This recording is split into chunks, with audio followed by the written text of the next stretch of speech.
Hello guys, দেখো আমাদের বাড়ি আজকে কি হচ্ছে। তোমরা ঠিকই বুঝতে পারছো যে আজকে আমাদের বাড়িতে হচ্ছে পিঠে।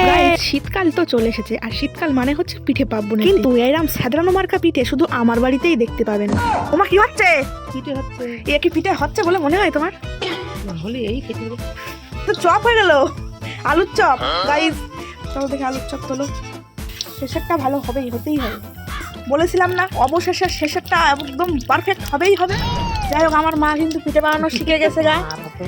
হ্যাঁ, ওই দেখো আবার বলছে চড়ও নাকি মারবে, তো পিঠেও দেবে আবার চড়ও নাকি দেবে। গাইস কি দিনকাল চলে এসেছে। যাই হোক গাইস, দেখো আর শেষবারের এই যে লাস্ট একটা আছে না, লাস্ট এখন দুটো হবে, দুটো তিনটে হবে।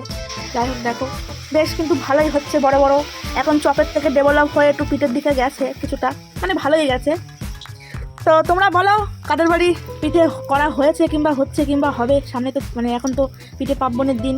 গাইজ একটু বলবেন কমেন্ট করে। তো যাই হোক, আজকের মতো টাটা, আমরা খাইয়ে নিই।